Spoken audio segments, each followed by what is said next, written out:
Hello everyone, welcome back to my channel. Today we have a speed paint of me actually speedily painting as fast as possible. For those of you who don't know, which might be everyone because I'm not sure if I mentioned it in the other video, but I am a game master or a dungeon master. I run D&D 5e games for groups. I've been DMing for about 4 years now, which is a lot I think. And you know, when I get brave enough and I have enough strength, I draw the NPCs. I still haven't finished drawing those other NPCs from that other video, and I need to get on that. As you can see, I started out weekly attempting to draw the character in a full body form. It was really kicking me in the tail for some reason, and I don't know why. I started drawing 3 days ahead of time, you know, because I wanted to be responsible and timely, but the art was just not arting. Like, this was not giving. I even broke out the 3D poser in desperation, like, please help me, but it was not helping me. I was 3 steps away from going to the picrew, and I was like, okay, I don't have to draw the full body, like maybe that's the problem. Why don't I go easy on myself and just do half bodies? So I started again.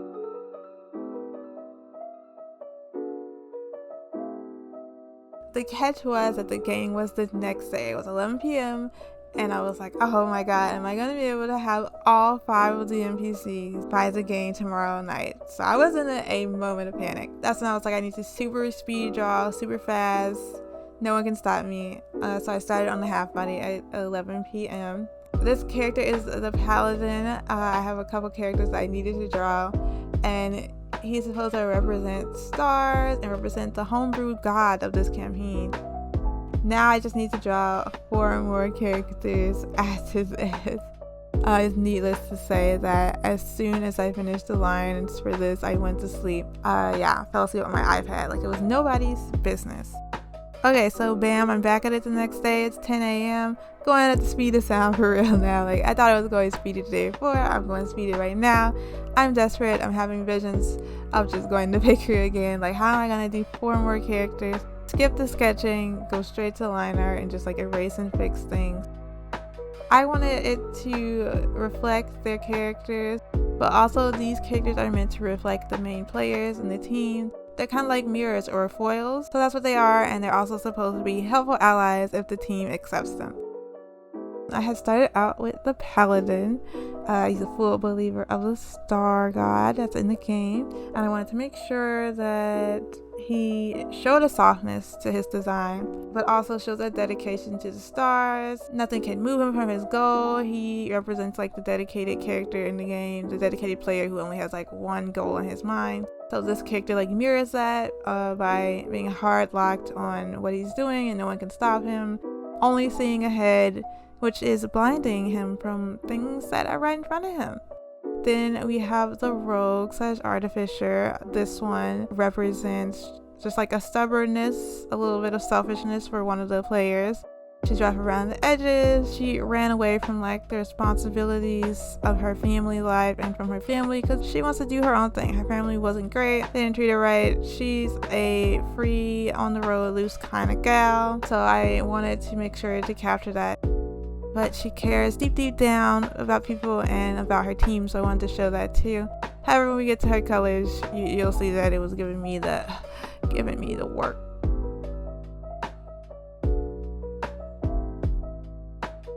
Then we have the druid wizard. She represents just like setting out an exploration because one of the players is just playing a little guy. You know, we always gotta have our little guy character. So this character represents them as someone who left home, kind of seeing the world, exploring for the first time. So I wanted to show like on her face that she's not that confident, but she's still trying. I wanted her to have these cute little ears and this cute little nose. She's a furball, but also an elf, so half elf, half furball. Next we have the bard. He represents failure or lack of ability for the skill that is expected for him. So failed to meet expectations. Just like the player who he's reflecting, he's not able to reach his full potential that his parents had for him. He's just a young kind of boy, and he had his whole life ahead of him, but the light that they shined on him kind of forced him into the shadows. He's got nothing. So he became a bard to just like uplift people and uplift others and support them. So he's hoping that being out will help him unlock his potential. He wants to cheer people up in a way that he's not able to cheer himself up. And I couldn't draw the loot and I wasn't about to, so I got an asset for that. Hey, look, I was running out of time, you know. Finally, we get to the fighter cleric. He represents doubt and desperation. Like one of the players is having a moment of crisis, a religious crisis at that. So this character reflects that as well.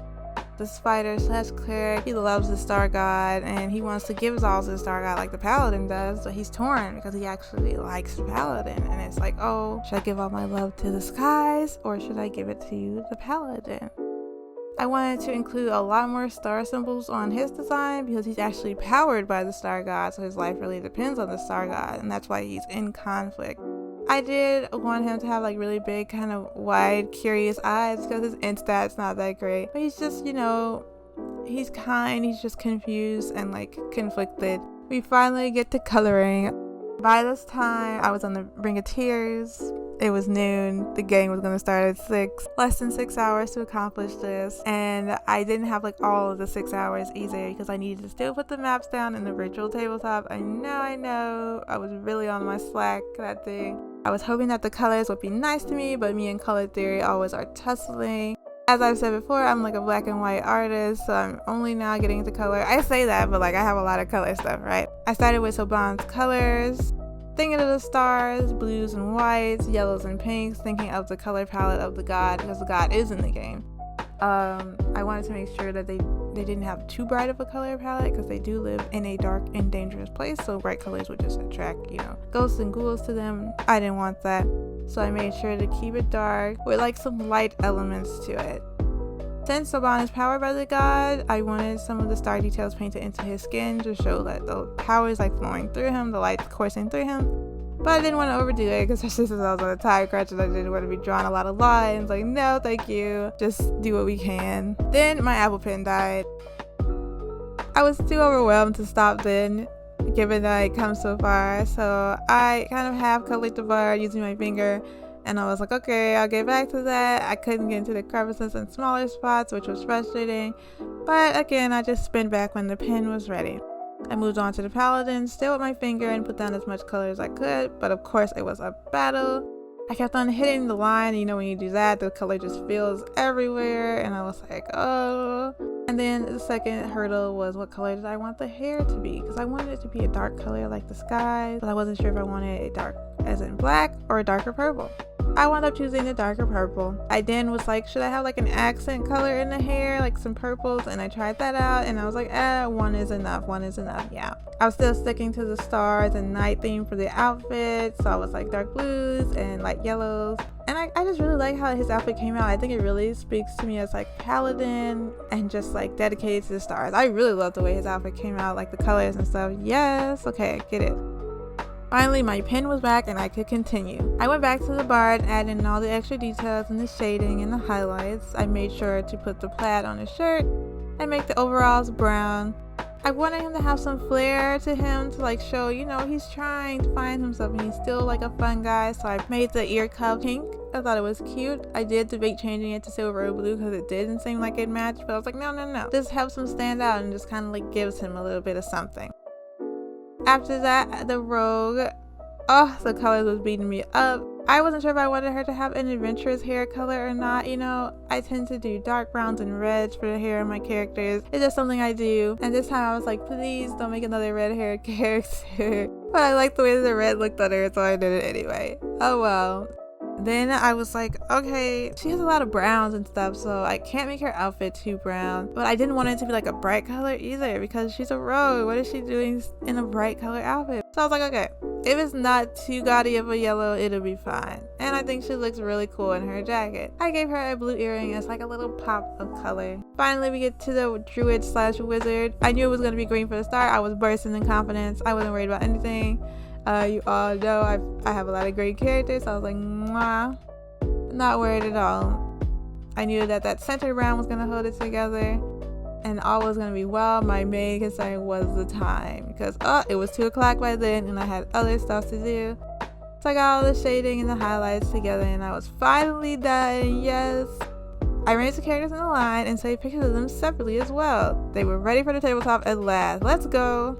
Overall, it took me 2 days to complete this, starting late at night and beginning early in the morning for about 5 hours in total. I was so delighted to be finished drawing the NPCs in time. I was like, yes, now my game can run and they have the characters to look at. Then, wouldn't you know it, the 2.5 combats that took up the game made it so that they didn't even get to meet these guys. That means I'm prepared for the next week and I can take it easy. Even though I still have to finish those other NPCs, don't I? Thank you for watching, and I hope that you enjoyed. Let me know which is your favorite and what you think about speed drawing for your players if you're also a game master. Do you draw for your players or do you also use picrew like I do sometimes? Bye!